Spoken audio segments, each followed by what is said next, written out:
በስመ አብ ወወልድ ወመንፈስ ቅዱስ አሐዱ አምላክ በባሕርይ ሞት በመንግሥቱ ሽረት የሌለበት አምላካችን እግዚአብሔር ክብር ምስጋና ይግባው።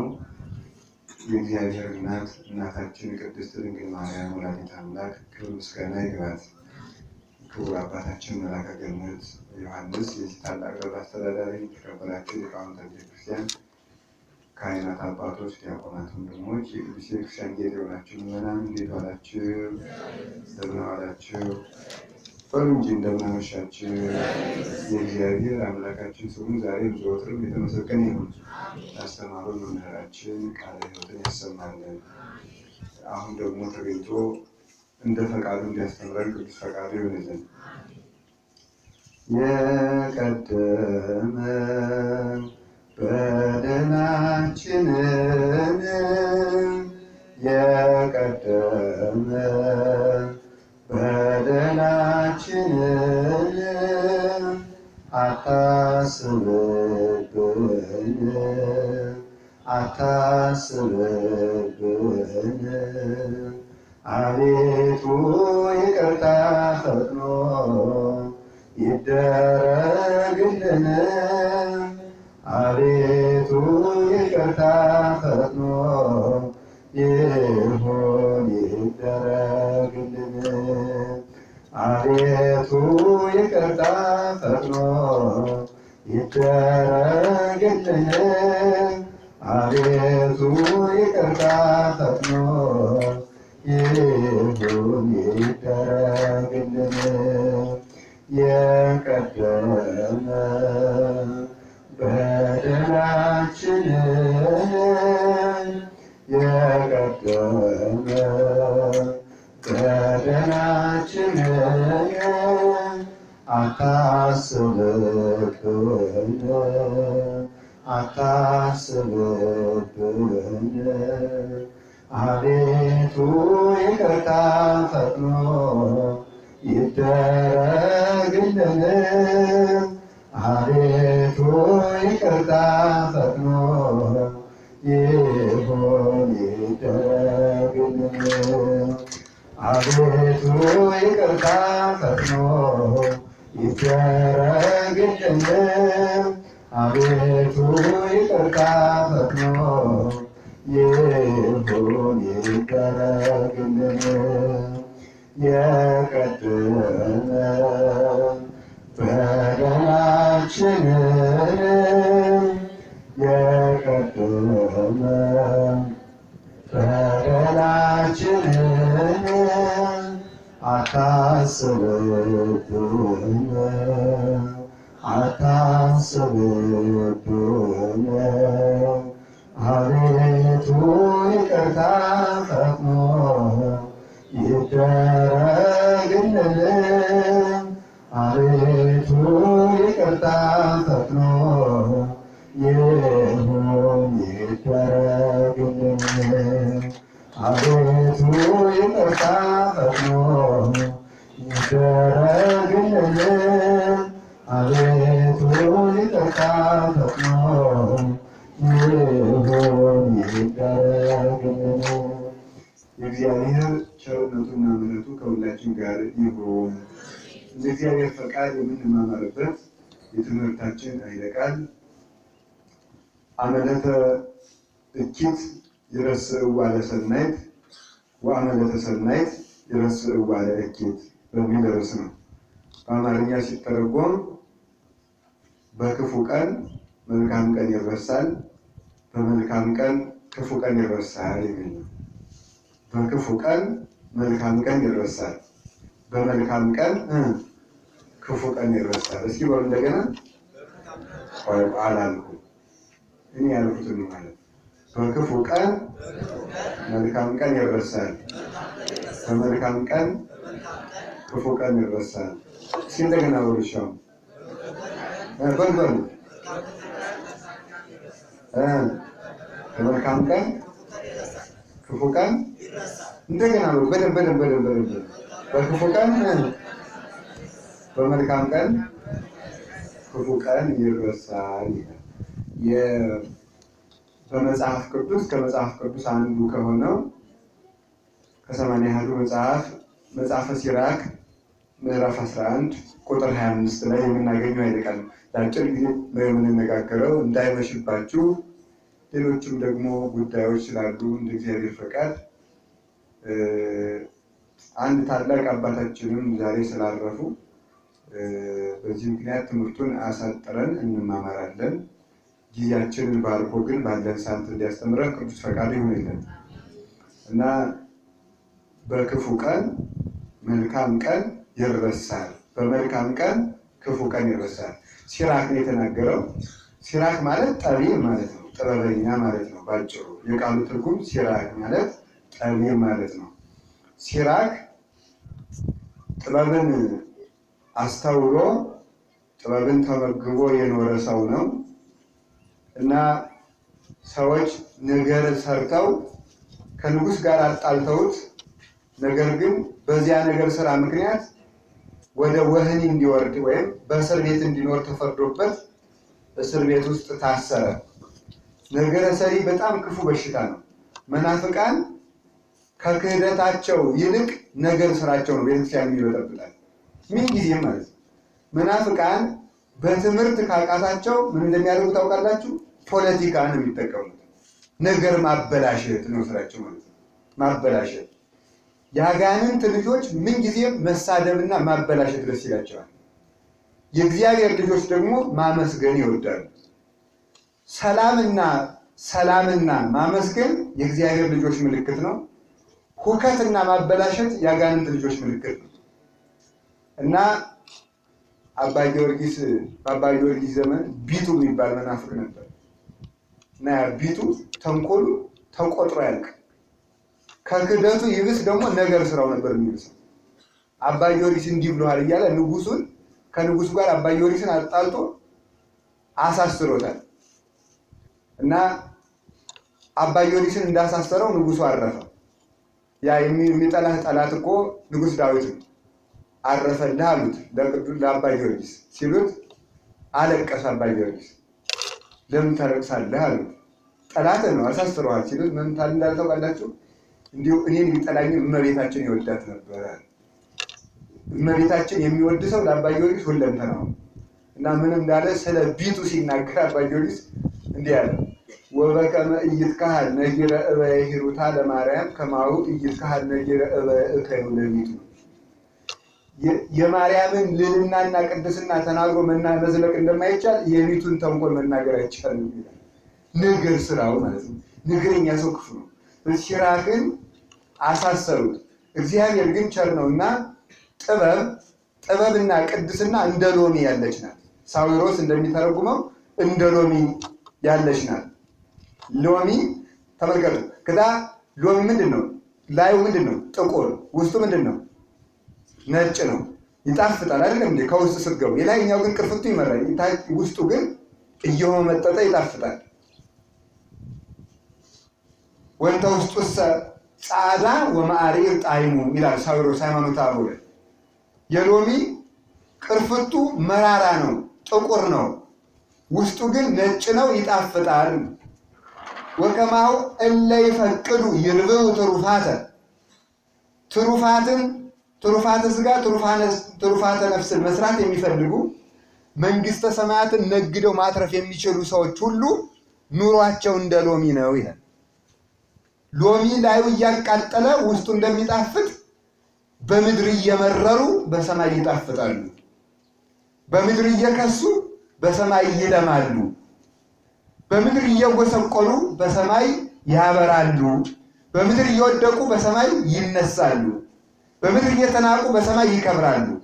በምድር እየተሻሩ በሰማይ ይነግሳሉ። የክርስቲያን ኑሮ እንደ ሎሚ ነው። አሁን የክርስቶስን መከራ ስታዩት እንደ ሎሚ ነው። ሐሞት መጠጣቱ ይመራል አይደለም እንዴ? ለእኛ ደሙን ሲያጠጣን ግን ይጣፍጣል። ሲታሰር ይመራል፣ እኛን ከስራት ሲፈታን ግን ይጣፍጣል። ሲራቆት መራራ ነው፣ ለእኛ ጸጋውን ሲያለብሰን ግን ይጣፍጣል። ሲቸነከር መራራ ነው፣ ስጋውን ለእኛ ሲያጠግበን ግን ደስ ይላል። ሲወድቅ ይመራል፣ እኛን ሲያነሳን ግን ደስ ይላል። ሕይወቱ እርሱ ሲሞት የማይሞተው ሲሞት ያሳዝናል። ለኛ ሕይወትን በሞቱ ሲሰጠን ግን ደስ ይላል። የሚመራው መከራ ውስጥ የሚጣፍጥ ጸጋ አለ። የእመቤታችንም እንደዚያ ነው።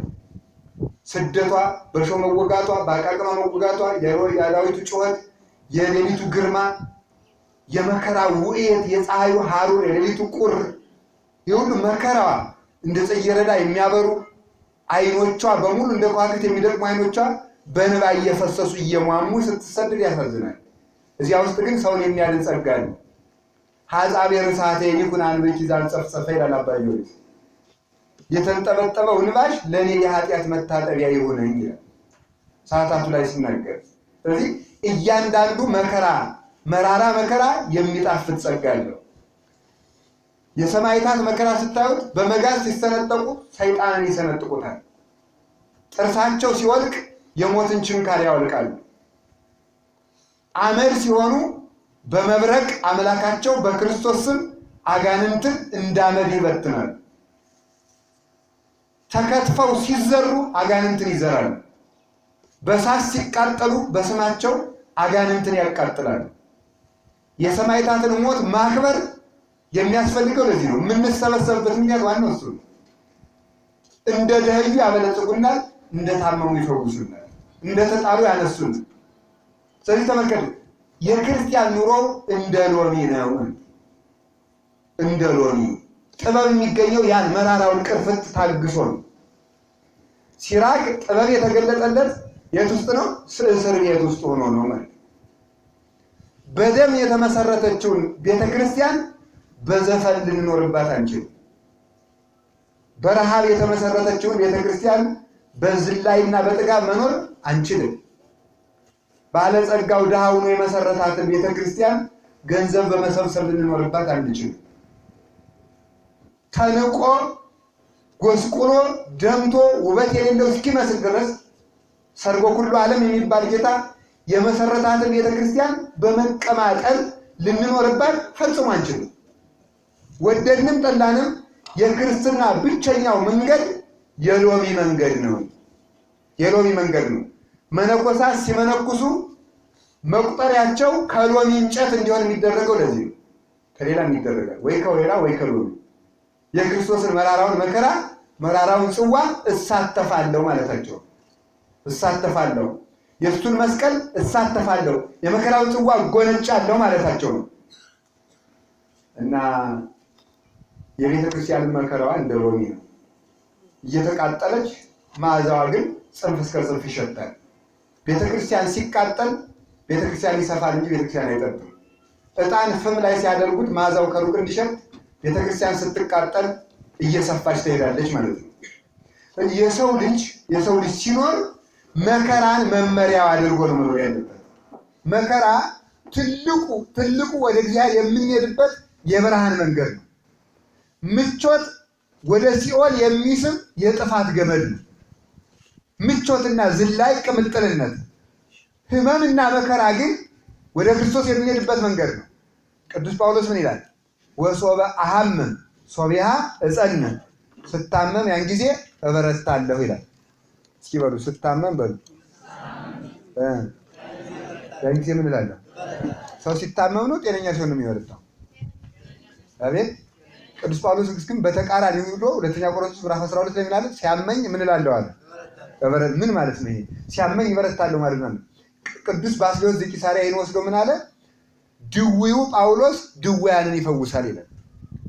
እሱ ይታመማል፣ ግን የታመሙትን ምን ይላል? ይፈውሳል ማለት ነው።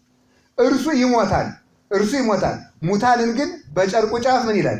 ያነሳል፣ አጋንንትን ያወጣል። እሱ ይታሰራል፣ ነገር ግን ዲያብሎስ ያሰራቸውን ይፈታቸዋል። ስለዚህ በክርስትና መታመም ኃይል ነው። በክርስትና መሞት ኃይል ነው። የክርስቲያን ኃይሉ ወይም ማሸነፉ መታመሙ ላይ ነው፣ መሰቃየቱ ላይ ነው፣ መራቡ፣ መጣማቱ፣ መራቆቱ ላይ ነው ኃይሉ። የክርስቶስ ኃይሉ መሞቱ ነው። መሞቱ ዲያብሎስ እንዲገል አድርጎታል። ክርስቲያን ለክርስትና ሲሞት ያን ጊዜ ዲያብሎስን ይገላል ማለት ነው። እየሞቱ የሚያሸንፉበት ሰይፍ ምንድን ነው? ክርስትና ነው። እየሞቱ የሚረቱበት ማለት ነው። ተሸንፎ የሚያሸንፉበት ኃይል ክርስትና ነው። ጽነው እንከስማነ ወይቁል ዓለም አይዟችሁ ጽኑ፣ አይዟችሁ ጽኑ፣ እኔ ዓለምን አሸንፌዋለሁ። እንዴት እያለ ነው ያሸነፈው? እየሞተ እየታሰረ እየተቸነከረ እየደማ ስትመከሩ አይዟችሁ አሸንፌዋለሁ ማለት ምን ማለት ነው? መከራ እንደፍት ልክ ካሉ አይነካችሁ ማለቱ ነው አይደለም። ምን ማለት ነው ታዲያ? አይዟችሁን ያለውን አሸንፌዋለሁ። ክርስቶስ ዓለምን አሸነፈው የሚባለው መከራ መጥቶ ነው ሳይመጣ ነው? ንገሩኝ እስኪ። መከራን ያሸነፈው ተቀብሎ ነው ሳይቀበል ነው? አቤት ተቀብሎ ነው ያሸነፈው። ተቀብሎ አሸነፈው። አይዟችሁ አሸንፌዋለሁ ማለት ማለት ነው መከራው ይመጣል። ግን ተመልከቱ፣ የኔን ማሸነፍ ለእናንተ ምን እላችኋለሁ? እሰጣችኋለሁ። መከራ እንዳይኖር ሳይሆን መከራ እንዲኖርና ለመከራው መከራ እንድትሆኑበት አደርጋችኋለሁ። መከራውን ይሰጠናል። መከራውን በማስለቀቅ አይደለም የምናሸንፈው። አስተውሉ የእግዚአብሔር ሰዎች፣ መከራ እንዳይኖር በሸሻችሁ ቁጥር መከራ ይጨመርባችኋል። መከራ ስትገቡበት ግን መከራ ይቀልላችኋል። በክርስትና መከራ የሚቀለው ሲገቡበት ነው። መከራ የሚከብደው ሲሸሹት ነው። እየሰማችሁ ነው? ሲሸሹት ይቀላል፣ ሲከብዳል፣ ሲቀርቡት ምን ይላል? ክርስትና እንደዚህ ነው። አኗኗሩ እንደዚህ ነው። እና ለዚህ ነው ሲራቅ ጥበብ የተገለጠበት እስር ቤት ውስጥ ነው። የጥበብ ሀገር ወዴት ነው? የጥበብ ሀገር ወዴት ነው? ጎጆ ቤት። ጎበዝ። አንድ መምህር አስታውሳለሁ፣ ስላሴ ጉባኤ ተጠርተን እንደዚህ ብሎ አስተምረው ነበር። ይዞታል። አያችሁ፣ ዛሬ 3 ዓመት ነው። የጥበብ ሀገሯ ጎጆ ቤት ነው ብለው ነበር እሳቸው። እውነቱን አብነት ትምህርት ቤት ማለታቸው ነው። እሺ፣ የጥበብ ሀገሯ ወዴት ነው? ጎጆ ቤት እንዳትሉ አሁን እሱ አንዱ ነው። እሺ፣ የእሳቸውን ትምህርት ይዘናል። ሌላ የጥበብ ሀገሯ ወዴት ነው? ቤተክርስቲያን። ሌላ የጥበብ ሀገሯ ወዴት ነው? በሰማይ። ስለዚህ እኛ ጥበብ አናገኝም ማለት ነው፣ በሰማይ ስለሆነ ያለችው። እሺ፣ የጥበብ ሀገሯ ወዴት ነው? እግዚአብሔር። ሌላ የጥበብ ሀገሯ ወዴት ነው? የጥበብ ሀገሯ መከራ ነው። የጥበብ ሀገሯ ምንድን ነው? ንገሩኝ፣ ቶሎ በሉ። አቤት፣ መከራ። የጥበብ ሀገሯ ወዴት ነው ሲባል መከራ። ወደ ጥበብ የሚኬድ በየት ነው ብትሉኝ፣ አሁን የወደፊት መንገድ ጥፍታችሁ ከጠየቃችሁ በዚህ በመከራ አድርገህ ሄድ ነው የምላችሁ። መከራ የሚባል ሀገር አለ። እዚያ ስትሄድ ምን ታገኛለህ? ጥበብ ታገኛለህ ማለት ነው። ድንች ሲከሳ ምን ማለቱ ይታወቃል? ማፍራቱ ይታወቃል። ሰው መከራ ሲቀበል ጥበብ ይገለጥለታል። ጥበብ ይገለጥለታል። ጌታ ጌትነቱን የገለጠው ምን ሲል ነው? ዝም ብሎ ቆየ 33 ዓመት አይደለም? ሰይጣን ራሱ አንተ የሕያው እግዚአብሔር ልጅ ክርስቶስ ሲለው አዎ ነኝ አይደለም ያለው፣ ዝም በል ነው የሚለው። ጌትነቱን አልገለጠም። ደብረ ታቦር ላይ ለሐዋርያቱ እምነት እንዲጸናላቸው ብርሃነ መለኮቱን ብልጭ ካደረገ በኋላ ምንድን ነው ያላቸው? ለሰው እንዳትናገሩ አላቸው። ብሎ ግን ሲሞት ጌትነቱን ገለጠ። ምን ሲል ነው የገለጠ? ሲሞት። ይኸውልህ ተመልከት፣ ሰማይ በሰማይ 3 በምድር 4 ታምራትን ገለጠና እስኪ የማን ጌታ እንደሆነ የዚህ ሁሉ የሰማይ ነምጥ ጌታ ማን እንደሆነ ይታይ ብሎ ገለጠ። በምኩራብ ተመክታችሁ ሰቀላችሁኝ፣ ምኩራብ ነው የምንወዳት፣ ምኩራብን ደፍሯል ብላችሁ ሰቀላችሁኝ። ይሄው የምኩራብ ጌታ መሆኔንም መጋረጃውን ስቀደው ተመልከቱ። የምኩራብም አምላክ ነኝ፣ ምድር ላይ እንዳትጠጉ የምድርም አምላክ ነኝ፣ ዋሻ ውስጥ እንዳትጠጉ ዋሻውን በደሜ ይሰነጠቃል ብሎ ዋሻውንም ሰነጠቀው። ፀሐይን እንሞቃለን እንዳትሉ ፀሐይንም አጨልማታለሁ፣ ከዋክብትንም ደም አለብሳታለሁ፣ አሐዜ ሰማያት ወምድር እኔ ነኝ አላቸው። ሲሞት ጌትነቱን እንደገለጠ ክርስቲያን ከህይወቱ ይልቅ ሞቱ ጥበብን ይገልጣል። ክርስቲያን ከነፃነቱ ይልቅ መታሰሩ ይገልጠዋል ጥበቡ። ጨለማ ኮከብን እንደሚገልጠው መከራ ክርስቲያንን ይገልጠዋል። ቅዱሳን ለዚህ ነው ሶምሶን ይላሉ አባቶቻችን። ሶምሶን በህይወት እያለ ከገደላቸው ሰዎች ይልቅ ሲሞት የገደላቸው ይበልጣሉ ይላል። እንዴት ነው ያለው? አስረው ፍልስጤማን ዕውር አድርገው እዚያች በደሊላ አታለው አልወሰዱትም? ወስደው አይኑን አውጥተው ዝፈንልን ጨፍርልን አሉት። እሺ ልዘፍን ነው እያለ ምሰሶውን ያዘና ምንድን ያደረገው?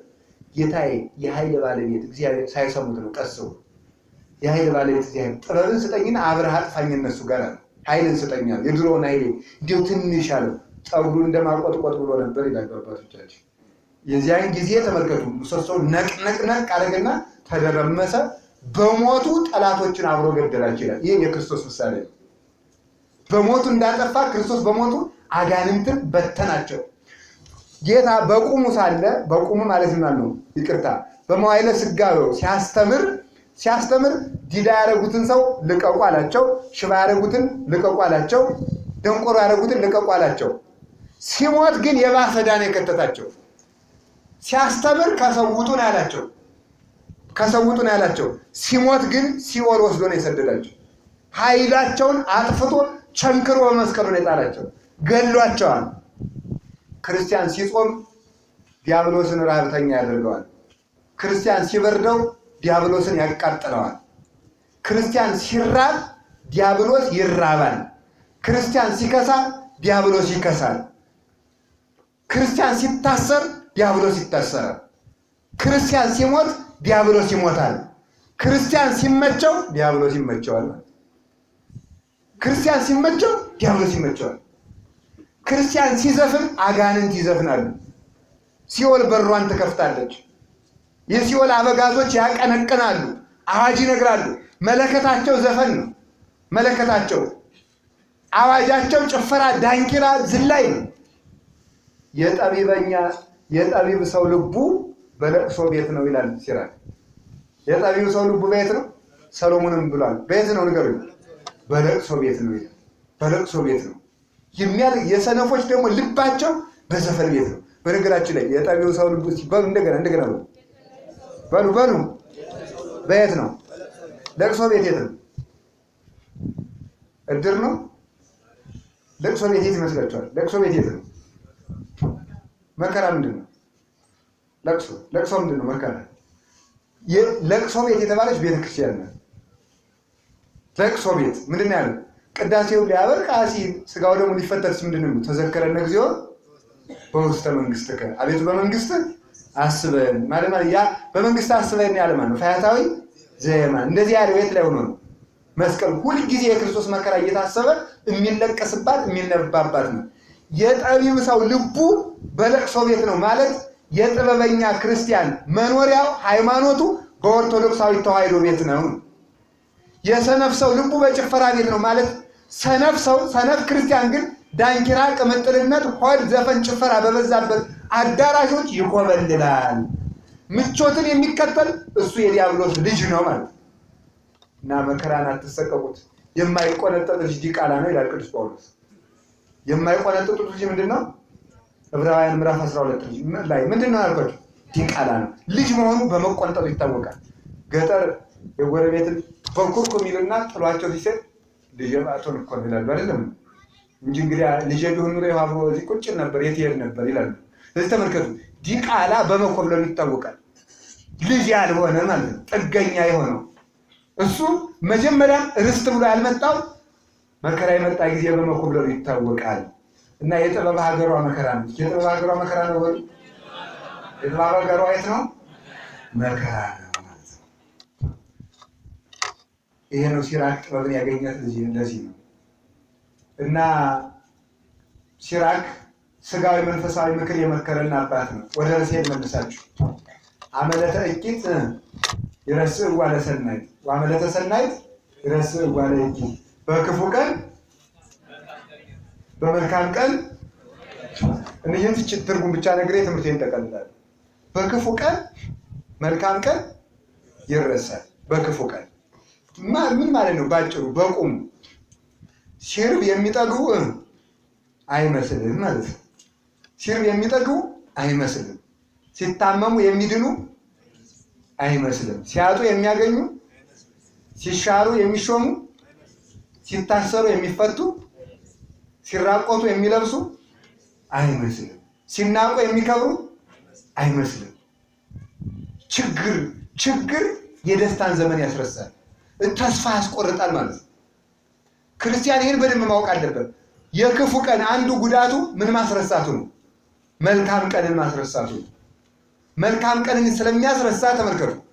የራባቸው ሰዎች ሃይማኖትን የሚከዱ የመንግስተ ሰማያትን ጥጋብ ስለሚረሱ ነው።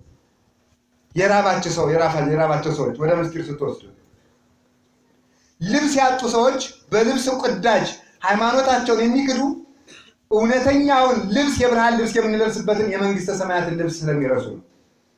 የታመሙ ሰዎች ቢበዛ 20 ዓመት 30 ዓመት ያውም አይታመሙ። በቃ እድሜ ዘመን 70 ዓመት ነው የሚታመሙት። የሲኦል መንግድ ለዘላለም። ሃይማኖታቸውን ፈውስ ብለው የሚክዱት ለምንድን ነው? የዘላለማዊን ጤንነት የመንግስት ሰማያትን ኑሮ ስለሚዘነጉ ነው። ቤት ያጡ ሰዎች ቤት አገኛለሁ ብለው በመሐላ የሚካካዱት የሚካሰሱት እግዚአብሔርን የሚክዱት ሰው የሚያስከፉት የውሸት ሰነድ አጠናቅረው ሰው የሚያሳስሩት ለምንድን ነው? የመንግስተ ሰማያትን ቤትነት ስለሚረሱ። ቅዱስ ቄርሎስ ምን ይላል? መንግስተ ሰማያትን ይላል እንኳን ገብቶ ለመኖር አለ አንድ ሰዓት እንኳን ለማየት አንድ ጊዜ ለማየት ሰዓት አይደለም። አንድ ጊዜ ለማየት አዳም ከተፈጠረ ጀምሮ እስከሚጠፋ ድረስ ያለውን የሰውን ንብረት በሙሉ ብንከፍል ዋጋ አይሆናትም ይላል። አንድ ጊዜ ለማየት ነው እንግዲህ ተመልከቱ። ገብቶ ጥቂት ለመቆየት አይደለም። 5 ደቂቃ በሩ ለመግባት ማለት ትክ ብሎ ለማየት ብቻ አንድ ጊዜ ለማየት። ያንን የረሳ ሰው ነው ተስፋ የሚቆርጠው፣ ጸሎቱን የሚያቋርጠው፣ የሚፋታው። ያጡ ጊዜ ባል የከፋ ጊዜ የሚድን አይመስልም። ጥሩ ሰው የሚሆን አይመስልም። ሚስት የከፋ ጊዜ ጥሩ ሰው የምትሆን አትመስልም። ጸጋችን ያጣነው ዕለት ይመረናል። የደህየለት ይመረናል። የምንበለጽግ አይመስለንም። የተናቅንለት የምንከብር አይመስለንም። እና ብዙ ጊዜ ክፉ ቀን ተመልከቱ። ቅዱስ ጴጥሮስ ትዝ ይበላችሁ ሐሙስ ማታ ጌታን የካደው እሁድ ስላልታየው። የእሁዱ ብርሃነ ትንሣኤ ቢገባው ኑሮ ሐሙስ ማታ አይክደውም ነበር። ይክደው ነበር? አይክደውም። የሐሙስ ማታዋ መከራ የዓርብ ቀኑን ካሳ የእሁዱን ትንሣኤ አስረሳው ማለት። ትንሽ መከራ ዘላለማዊ ክብርን ያስረሳል። ትንሽ መከራ የዘላለም ክብርን ያስረሳል። ኃጢአትና ዋጋ ኃጢአት አክሊልን ሲያሳጣ አይታወቅም። የአክሊል ጣዕሙ የሚታወቀው መቼ ነው? ስናጣው። የአክሊል የጸጋ ዋጋው የሚገባን ስናጣው ነው። የትዳር ጣዕም የሚታወቀው በፍቺ ጊዜ ብቻን ሲያድሩ ሲውሉ ነው። የባል ጥቅሙ የሚታወቀው ባል ሙቶ ልጆችን የጎረቤት ልጅ ሁሉ ሲመታቸው አባት ሊኖራችሁ ማን ይመታችሁ ነበር? የዚያ ጊዜ ይታወቃል። የሚስት ዋጋዋ የሚታወቀው ታሞ ብቻ ምን ይሻላል ምን ሲጠፋ ነው። ዋጋውን የምናውቀው ሶበትረከቡ ኋላ ኃጢአቱ ይጸላ። ሰው ኃጢአቱን የሚጠላት ሰርቶ ሲጨርሳት ነው ይላል ዳዊት። ሰርቶ ሲጨርሳት ኃጢአቱን ይጠላታል እንጂማ ተመልከቱ፣ ዘፈን መዝሙርን ያስረሳል፣ ዝሙት ተክሊልን ያስረሳል፣ መብል ጾምን ያስረሳል፣ እንቅልፍ ኪዳንን ያስረሳል። ክፉ ነገር መልካም ነገሮችን አደብዝዞ አጨልሞ ያስረሳቸዋል። በዚህ ጊዜ ነው ማስተዋል የሚገባው። እና ተመልከቱ የክፉ ጊዜ የመጣላት ቀን መታረቅ በሚመጣበት ጊዜ ተቃቅሮ እንዳይቀሩ ይህን ማስታወስ ይገባል። ዘመኑ ማለፉ ላይቀር መሞታችን ላይቀር ክደን እንዳንሞት አምላከ ቅዱሳን ይጠብቀን። አባቶቻችን ምን ይላሉ? ኢታባን እግዚኦ ውስተ መንሱት። አቤቱ ምንድን ነው የሚለው? ወደ ፈተና አታግባን። ፈተና ምንድን ነው? ደጋግሜ ነግሬያቸዋለሁ በብዙ ጉባኤ የተገኛችሁ። ወደ ፈተና አታግባን ማለት ነው። ፈተና ማለት እግዚአብሔርን መካድ ነው ይላሉ አባቶቻችን። መከራ ፈርተን ሆድ ብለን አንተን ክደን ከምንሞትበት ቀን ሰውረን ማለት ሞታችን ላይቀር መፍረሳችን ላይቀር መበስበሳችን ላይቀር ለትንሽ ደቂቃ ብለን እውነት ታቦቱ ካለማ ይሄን ያሳየኝ ካልሆነ አልቀመጥም ካልሆነ አላምንም ብለው በልክ ከቤተ ክርስቲያን የወጡ ሰዎች በጣም ብዙ ናቸው። ለትንሽ መከራ ብለው ማለት ለትንሽ መታገስ አጥቷቸው ዲዮቅልጥያኖስ 40 ዓመት ቤተ ክርስቲያንን ያቃጠለ በትንሽ ጊዜ መከራ ነው። ከፋርስ ንጉስ ጋር ጦርነት ገጠመ። የፋርሱን ንጉስ ማርኮ አመጣ። እየሰማችሁ ነው? ማርኮ አመጣና ለጳጳሱ አደራ ሰጣቸው። ጳጳሱ አጋጌዎስ ነው። ጳጳሱ ከፋርሱ ንጉስ ጉቦ ተቀበሉና ልጁን መልሰው ሰጡ። አደራ የተቀበሉት ልጁስ አላቸው። መጥቶ ሲጠይቃቸው ሙቶ ቀብሬዋለሁ አሉ። እየሰማችሁ ነው? ሙቶ ቀብሬዋለሁ ሲሉ በሌላ ቀን እሺ ሙቷል ብሎ ከጨረሰበት ጦርነት ገጠሙና ሲጨርሱ ሁለቱ ነገስታት ተጣልተው ነው ሲጨርሱ ንጉሱ አሁንም አሸንፎ ልጁን ቀምቶ አመጣው። ልጁን ቤት አስቀመጠና ያ ልጅሳ አላቸው ሙቶ ቀብሬዋለሁ። በእውነቱ ወርቅ ተቀብለው ይሄን ልጅ ሰጥተው ሙቶ ቀብሬዋለሁ ካሉ እንደዚህ ብለው ቅዳሴ ሲገቡ ካልቀሰፋቸው እግዚአብሔር የለም ማለት ቅዳሴ ገቡ። ሰው ቆረበ፣ ዝም አልሞቱም ሰው። የለም በቃ እግዚአብሔር የሚባል ለካ ውሸት ነው ብሎ 40 ዓመት ቤተክርስቲያን አቃጠለ።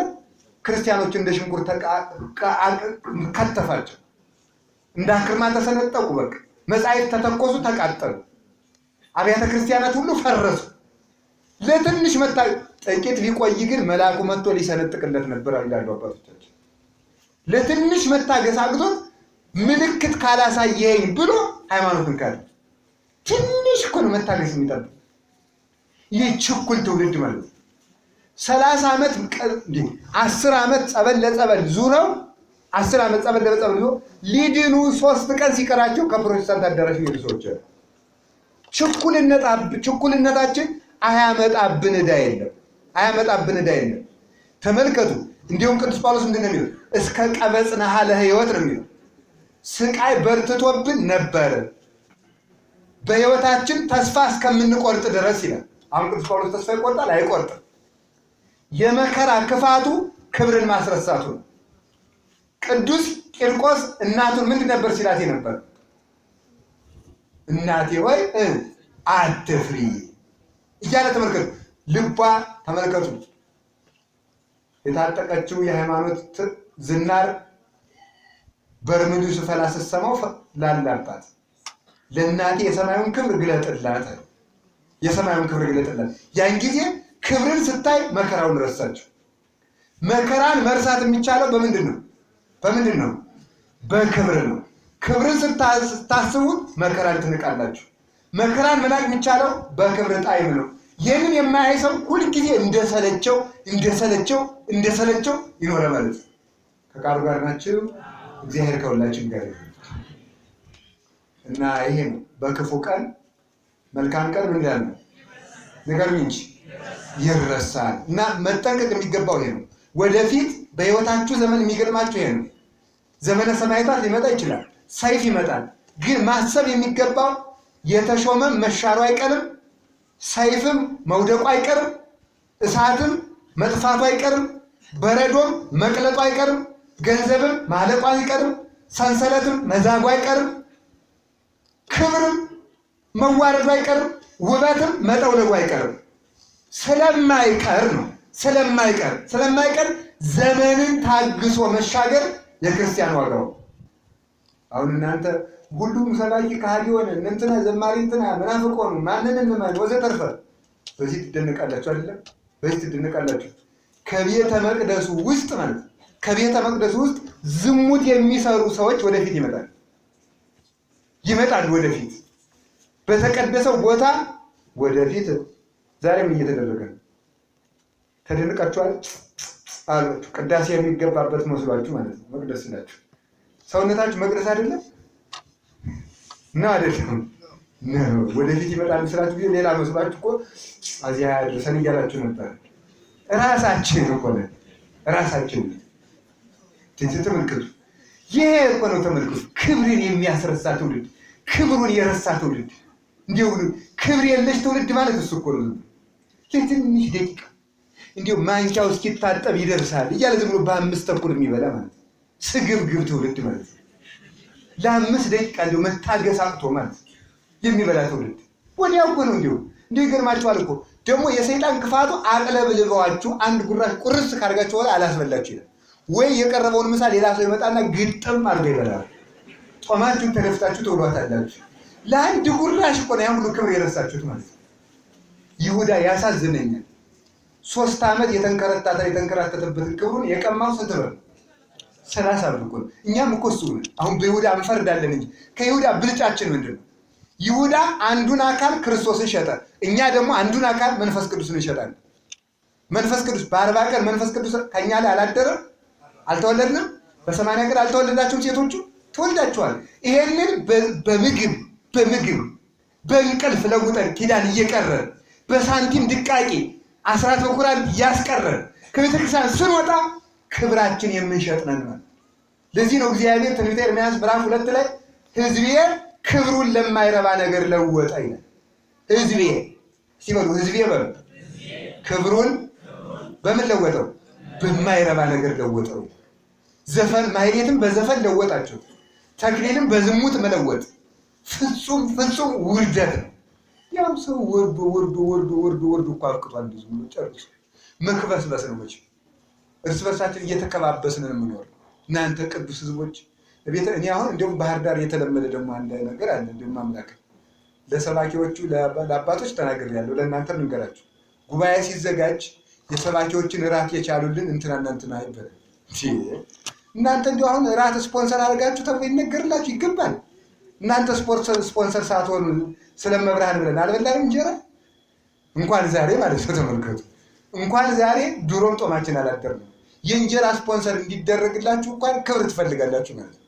እንጀራ ስፖንሰር አድርገዋል ተብሎ 3 እንጀራ እራት በማቅረባችን ስፖንሰር የሆኑ ለዚህ ጉባኤ ለሰባኪዎቹ እራት ያበሉ ንድድ እኮ ነው የሚያደርገው ማምላክ። ተመልከቱ እስኪ ቅዱስ ጳውሎስ ብሏል፣ እኛ ለእናንተ ተራራ የሚያህል ሰብከን ድንብላል ያህል ብንበላ ምን ችግር አለው ይላል። ተመልከቱ። ስለዚህ የክርስቶስን ስጋና ደም ለሚያበላ ካህን እኔ አሁን ዛሬ እስኪ እግዚአብሔር ያሳያችሁ ቀድሰው ያቆረቡን አባ ማለት ነው። ዛሬ ስጋውን ደሙን ያቀበሉን አባ ናቸው። እልል በሉላችሁ ተብሏል። ስጋውን ደሙን ያበሉልን እልል አላልላቸው።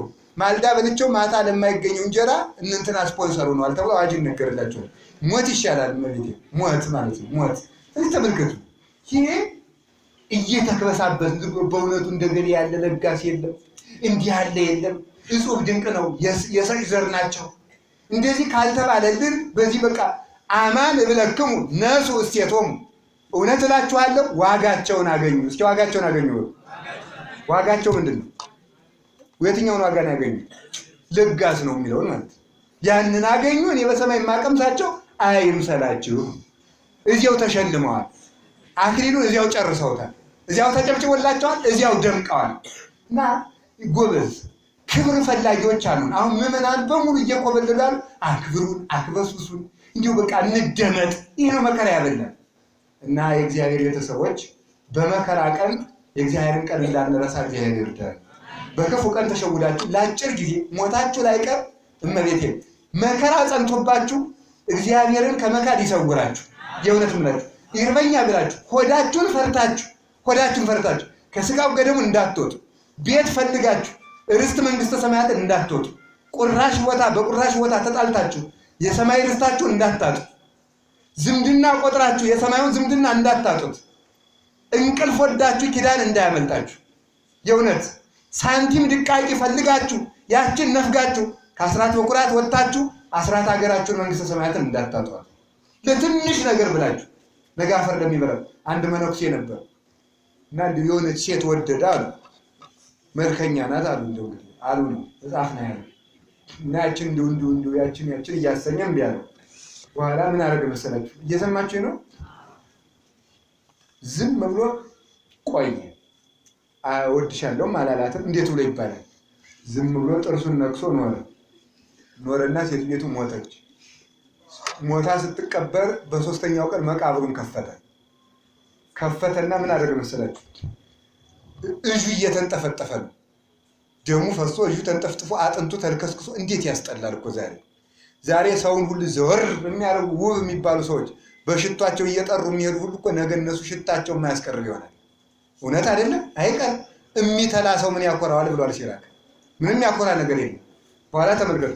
ያንን እጁን አመጣና ከመደረቢያው ላይ ማለት ነው። እዚህ ላይ የሚደረብ አለ መነኮሳት የሚደርቡ ፎጣ የለም ጥቁሩ አባቶቻችን እዚህ ላይ የሚደርቧል። እሱን ያንን እጁን ቀብቶ አመጣና ልብስ አደረገና ይሄን ነው ስትወደው የነበረው ይሄንን የሚንጠፈጠፍ እጅ ነው። ይሄውን ከሰረ አንተ ወራዳ፣ ለዚህ ነበር ክብር ልታጣ የነበረ። ቀድሞ ግን አይኑ እንዳያት ልቡ እንደወደዳት ተከትሏት ይሆን ክብሩን አሽቀንጥሮ ጣለ ነበር። ስለዚህ ተመልከት፣ ክብር የሚታጣው በጠፊ ነገር ነው። ክብር የሚገኘውን በጠፊ ነገር ነው። ጠፊ ነገርን መታገስ ክብርን ያስገኛል። ጠፊ ነገርን መፈጸም ክብርን ያስፈጽማል። ዕፀ በለስ ክፉና በጎን የምታሳውቀው ምንድን ነው የምትባለው? ዛፍ። ምን ማለት ነው? ቢተዋት ገነትን የምታሳውቅ አይደለም፣ መንግስተ ሰማያትን የምታሳውቅ ቢበላት ሲኦልን የምታሳውቅ ማለት ነው። ክፉና በጎን ምን የምትል ዛፍ? የምታሳውቅ ዛፍ ማለት ነው። ማለት ትርጉም እንደዚህ ቢተዋት መንግስተ ሰማያትን ቢበላ ሲኦልን የምታሳውቀው ዛፍ ናት። ስለዚህ የሰው ልጅ ክብሩን መቼ እንደሚያጣው አይታወቅም። ሁልጊዜም ግን አውጣኝ አውጣኝ አውጣኝ እያሉ መኖር ነው። ቅዱስ ዮሐንስ አፈወርቅ ምን ይላል? ወዳጄ ሆይ ሁልጊዜ የሚያዋጣው ፈሪነት ነው። ምንነት ነው? ተናገሩ እንጂ። ፈሪነት ነው። የሚፈራ ሰው ይድናል። የሚፈራ ሰው የማይፈራ ደፋር ሰው ግን ይጠፋል። ስለዚህ ትንሽ መከራ፣ ትንሽ ስሜት የዘላለም ክብርን ይነጥቃልና አስተውሉ። የእግዚአብሔር ሰዎች እንደናስተውሉ እግዚአብሔር ይርዳን። ረሃብም ቢመጣ ጦርነትም ቢመጣ መከራም ቢመጣ ማለፉ አይቀርምና ተመልከቱ። ነገር እንዲህ ነው ያላቸው ንጉሱ አቡነ ፊልጶስን ምንድን ነው ያላቸው? አንተ ክፉ መነኩሴ ቅምጥ ልታስቀምጥ አይገባህም፣ አንድ ሚስት ብቻ እንድታገባ ነው መጽሐፍ ቅዱስ የሚፈቅደው ብለው ንጉሱን ገሰጹት። ምን እንዳለ ታውቃላችሁ? አይ ሲገስጹት አንተ ክፉ መነኩሴ ራቁትን በሴቶች መካከል ራቁትህን አቆማለሁ አለ። ምን እንዳለ ታውቃላችሁ? እኔ ራቁቴን የምቆመው በአንተ በትቢያው ፊት ነው። ትቢያው በትቢያ ፊት እቆማለሁ። አምላኬ ግን ክርስቶስ እንኳን ፀሐየ ጽድቅ ክርስቶስ እንኳን ራቁቱን በጲላጦስ ፊት ቆሟል። እኔ የምቆመው በትቢያው ፊት ነው፣ በአንተ ፊት ነገ በምትፈርሰው ፊት ነው። ራቁቴን ተራቁቼ ብታይ፣ አንተ ግን ነገ በሚያስፈራው በግርማ መለኮቱ ፊት ራቁትህን ከጸጋ ተለይተህ ትቆማለህ አለ። እዚህ ተመልከቱ። ራቁታችን ብንሆንም ብንታሰርም ብንገረፍም ብንቸነከርም በመጋዝ ብንሰነጠቅም ለጊዜው ነው። ለጊዜው ነው። እሳቱ የመከራ ግርማ ከእግዚአብሔር ግርማ እንዳያወጣን መጠንቀቅ ይገባል። ሰማዕትነትን መውደድ ለሱ ነው። ሁለት ነገር ሰውን በመከራ ያጸናዋል። ከቃሉ ጋር ናችሁ? ሁለት ነገር ጣዕመ መንግሥተ ሰማያትና ህልፈተ ዓለም ናቸው። እስኪ ህልፈተ ዓለም በሉ። ዓለም ማለፉ አይቀርም ማለትና መንግሥተ ሰማያት ትጣፍጣለች፣ በመንግሥተ ሰማያት መንገስ አይቀርም። እነዚህ ሁለቱ የሰው ልጅ መከራ ሊያስረሱት ይችላል። ሁለቱ ብቃጠልም ለተወሰነ ደቂቃ፣ ለተወሰነ ሰዓት፣ ለተወሰነ 3 ቀን አለቀ፣ ዘላለም አልቃጠልም። ብታሰርም ለተወሰነ ጊዜ፣ ብገረፍም ለተወሰነ ጊዜ፣ ብቸነከርም ለተወሰነ ጊዜ። ነፍሴ ስትወጣ እነ ነፍሴ አይቸነክሩኝ ማለት ይገባል። ስለዚህ ማለፉ ላይቀር መከራ እንዳንፈራ እግዚአብሔር ኃይሉና ብርታቱን ያድለን።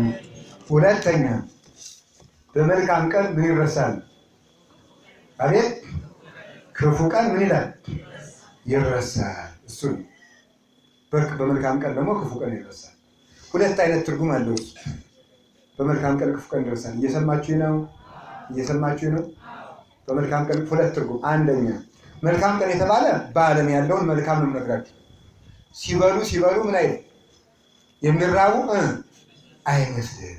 ሲበሉ ሲለብሱ የሚራቆቱ አይመስልም። አሁን ሴቶቹ ዛሬ ደረታችሁን አትገልጡ፣ ምዕራባውያን አሸንፏችሁ፣ እንዲሁ ደረታችሁን ገልብጣችሁ አትሂዱ ተብሎ ተነገረ። ይህ ደረታቸውን ገልብጠው ይህን ደረታቸው ላይ ጡቶቻቸውን ገልጠው ይጀጀላል። ትርጉም እኮ አለው። የሴቶች ሁለት ጡት የቤተ ክርስቲያን የብሉይና የሐዲስ ምሳሌ ናቸው። ግን አሁን እንዲህ ያለውን ገልጦ ዝም ብሎ ጀለል ማለት ዝም ብሎ ለምን ነው? ቁስል ግን ቢይዛቸው አይሸፍኑትም? ይሸፍኑታል።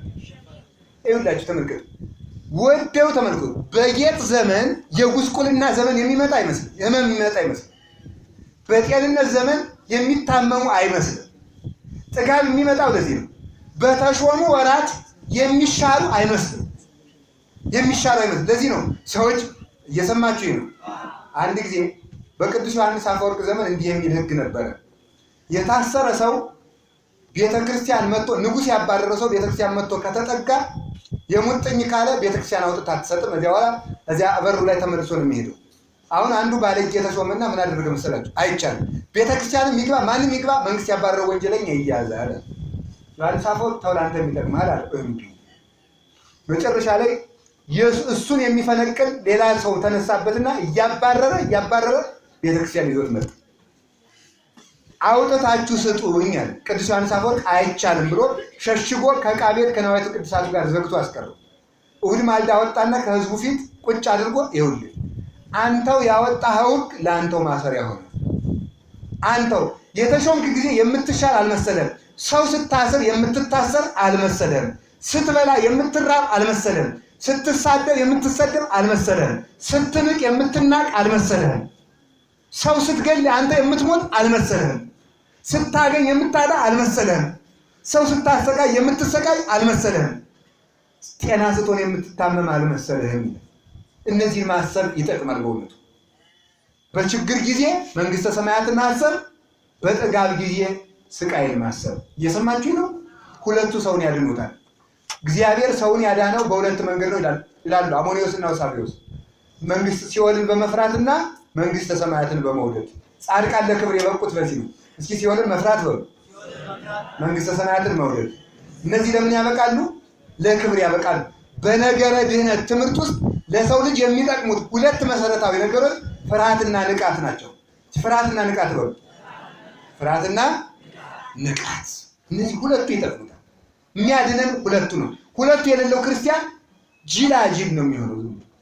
እንደ አስከሬን ያለ ማለት የሆነ አስከሬን አሁን አንተ እቺ ሌባ አንቀጣፊ አንተ ምናምን ሰው ትመስለዋለህ ብለህ ይቆጣል አይቆጣም። እናንተ ቤተክርስቲያን እኮ ስትሰደብ የማይደንቃችሁ አስከሬን ስለሆነች ትብለን ቢድን ምናፍቃን እመቤታችን ስትሰደብ ክትላል በፌስቡክ የማይደንቃችሁ ማለት ነው። ክፉ እናት አባቱን የሚያሰድብ ትውልድ ማለት ነው።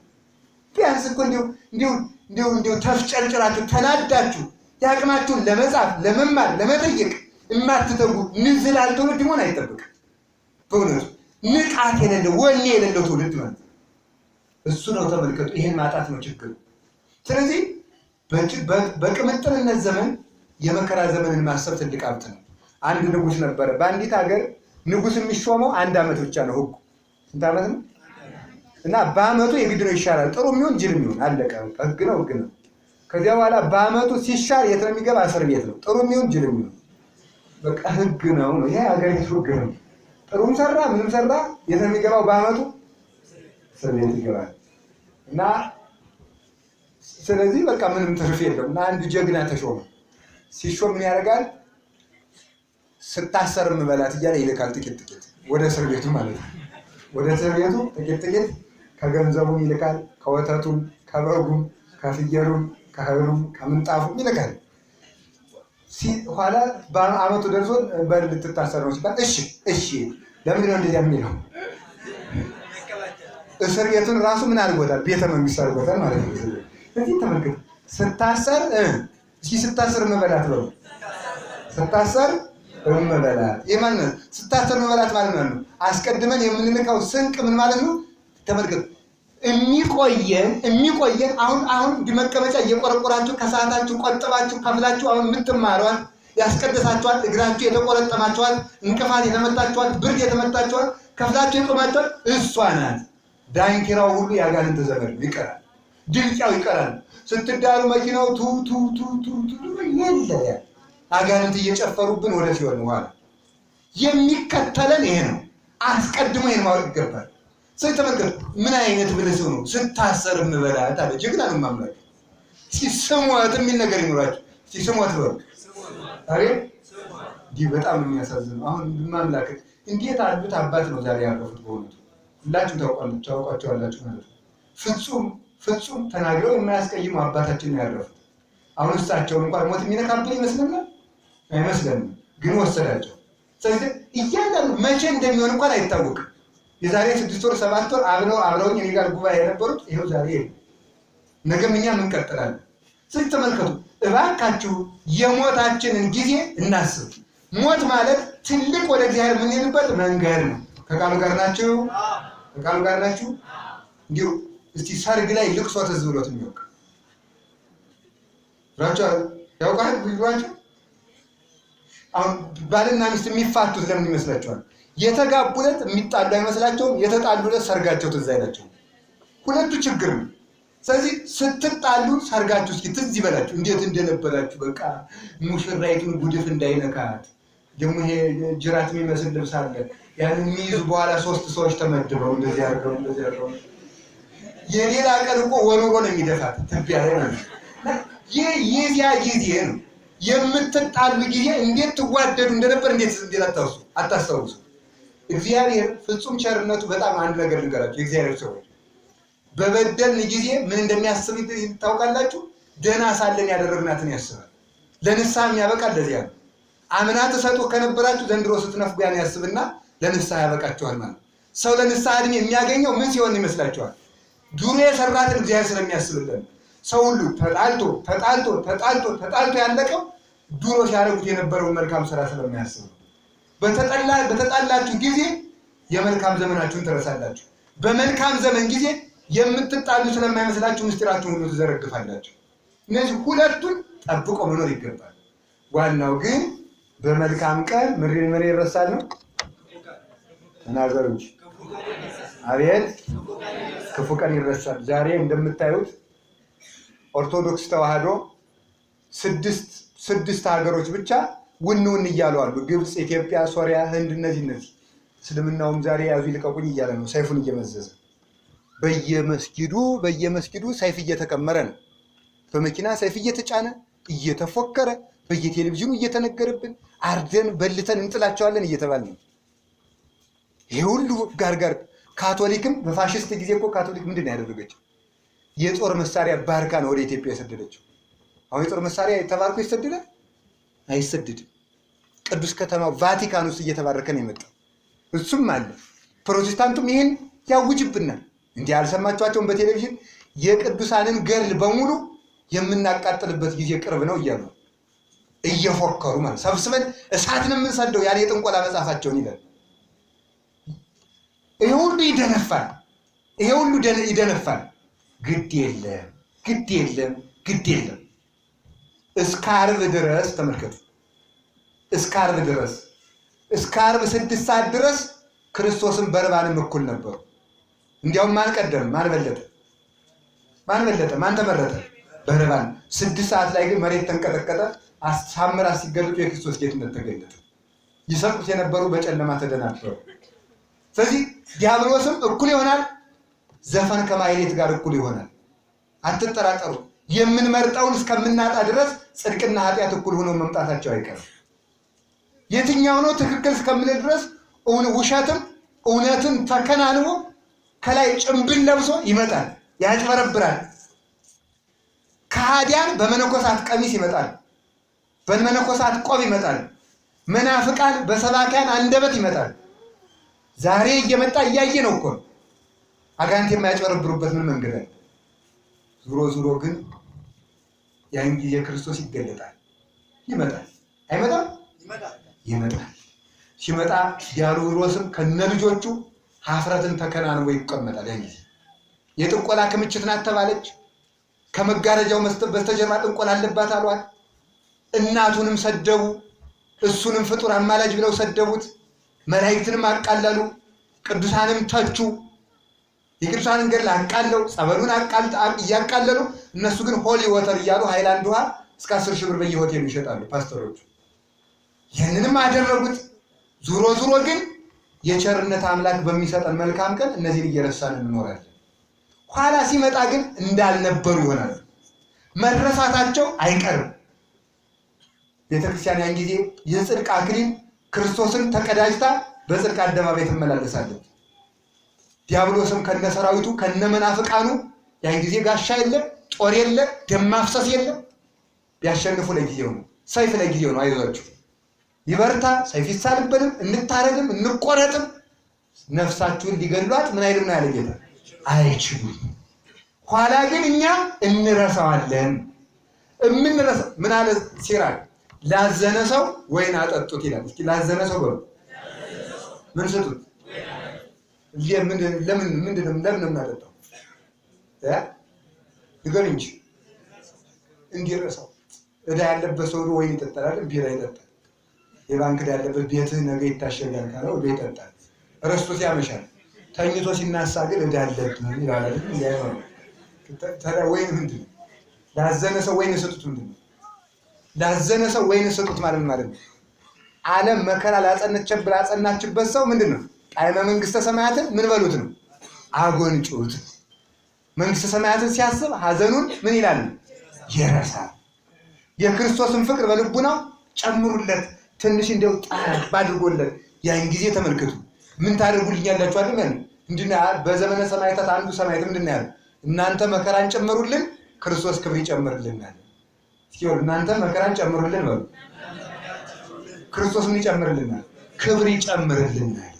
ክብር ይጨምርልናል። እና ሰማዕት ትውልድ እናገኝ ይሆን ወይ ነው እንደው በዚህ ዘመን እኔም እንጃልኝ አባ እንጃለታቸው ማንም እንጃለት እንጃል ቆሞ የሚገኘውን ማለት እንዲው በእውነት እግዚአብሔር ባወቀ ጭፈራ መቋቋም ያቃተው ትውልድ ሰይፍ ቢመጣ ይቆም ይሆን? ሆነ ጫትን ማሸነፍ አቃተኝ በቃ አቃተኝ ስጋ ክፉ አይደል እያለ የሚጃጀል ትውልድ ነገ ሰይፍ ይመጣ ማን ይቆም ይሆን?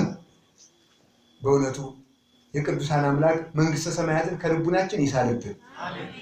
ስንጸልይ እንላለን ኃይል ወስብሐት በሉ እስቲ ኃይል ወስብሐት በሉ።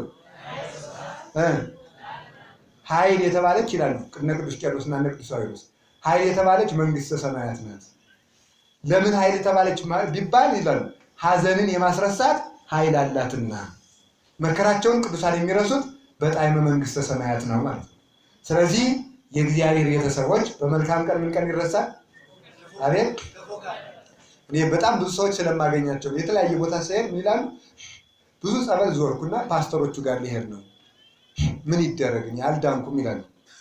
የህመማችሁን መከራ የምትረሱት የዘላለሙን ፈውስ በማሰብ ነው እንጂ እኔ አሁን የምነግራችሁ የታመማችሁ ሰዎች 100% ትድናላችሁ አልላችሁ። ለምን? ለጥቅም የሚሰጥ መከራ ስላለ። አናጺ ታውቃላችሁ? ይሄን ይጠራዋል። ጠማማ እንጨት ሲያቀርቡለት ምን ያደርጋል? ቤት ሲሰራ ጠማማ ሊውልክክት ያለ ይዘት ምን ያደርጋል? በመጋዝ ያስተካክላል አይደል? ጎባጣውን ያቀናለታል። እዚያ በኋላ ቅኖች የሚውሉበት ጋር አብሮ ያውለዋል ማለት ነው። እዚህ ላይ ያስቀምጠዋል። እዚህ ጠማማ አይደል ይኖራል ብዙ እዚህ የለም አላያችሁም? ጠማማ ሁላችንን እንጂ ሁላችንን ጠማማ ሲያመጣ አይወረውረው ይመግዝና ያቀናዋል። በመጋዝ ሰልጥቆ ያቀናዋል። ስለዚህ እግዚአብሔር ህመምን፣ በሽታን፣ ስቃይን፣ ድህነትን የሚሰጠን እኛን ምን ለማለት ነው? ለማቅናት ነው። ያቀናንና ቅኖች ከገቡባት መንግስተ ሰማያት ጠማማ ሆነን መግባት ስለማንችል በበሽታ በስራት በጦርነት አቅንቶ ከቅኖች ጋር እንድንኖር ፈቅዶ ነው። ስለዚህ ይሄንን ማሰብ ይገባል እንጂ ሁልጊዜ እንድትድኑ እያላችሁ ከሆነ የምትኖሩ በፍጹም ክርስትናውን ለመካድ አፋፍ ላይ ያላችሁ ሰዎች ናችሁ ማለት ነው። እዚህ እግዚአብሔር ቤተሰቦች በክፉ ቀን መልካም ቀን ይረሳል፣ በመልካም ቀን ክፉ። ስለዚህ በጥጋብ ዘመን ረሃብን፣ በረሃብ ዘመን ጥጋብን እንዳንረሳ እግዚአብሔር ልብ ይስጠን። አሜን በሉ። እንደዚሁ ሁሉ በመንግስተ ሰማያት የዚህን ዓለም ሐዘን ረስተን እንድንኖር የቅዱሳን አምላክ ቸርነቱን ምሕረቱን አያርቅብን። ሞታችሁን እያሰባችሁ ኑሩ። ሞቱ ያሰበ ሰው ተመልከቱ፣ ገንዘባችሁ ካለበት ልባችሁ በዚያ ይኖራል። እና ገንዘባችን የት ነው ያለ? ዛሬ የት ነው? ገንዘባችሁ የት ነው? አቤት ገንዘባችሁ የት ነው? ገንዘባችሁ የት ነው?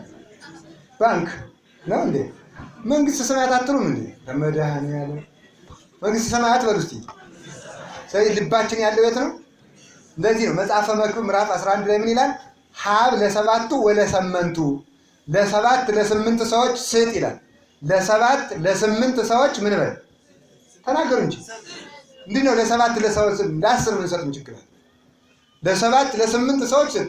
ለሰባት ለስምንት ለሰባት የተባሉ ያመኑ ናቸው። ሰባት ፍጹም ስጥ፣ ላመኑትም ስጥ ማለት ነው። ለስምንት ስጥ ማለት ደግሞ ምን ማለት ነው?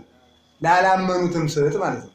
ምስጢሩ ግን ወደ ውስጥ ሲተረጎም ለሰባት ለስምንት ስጥ ማለት የሰው ዕድሜው ቢበዛ ስንት ነው? ከዚህ 70 ወይም 80። ለሰባት ለስምንት ስጥ ማለት ለ70 ዓመቴ መጦሪያ ለ80 ዓመቴ መጦሪያ ያልከውንም ቢሆን ምን በል ነው ስጥ። ለምን? ያንተ ዕድሜ የት ነው ማለት ነው? መንግስተ ሰማያት ነው። ገንዘብ ያለው ሽልማት አክሊል ብልጽግና ክብረት ያለው እዚያ ውስጥ ነው ማለት ነው። ስለዚህ በዚያ ያችን እያሰብን እንድንኖር እግዚአብሔር ይርዳን። ያስተማረን እግዚአብሔር የተመሰገነ ይሁን። ስብሐት ለእግዚአብሔር ወወላዲቱ ድንግል ወለመስቀሉ ክቡር። ይቆየን።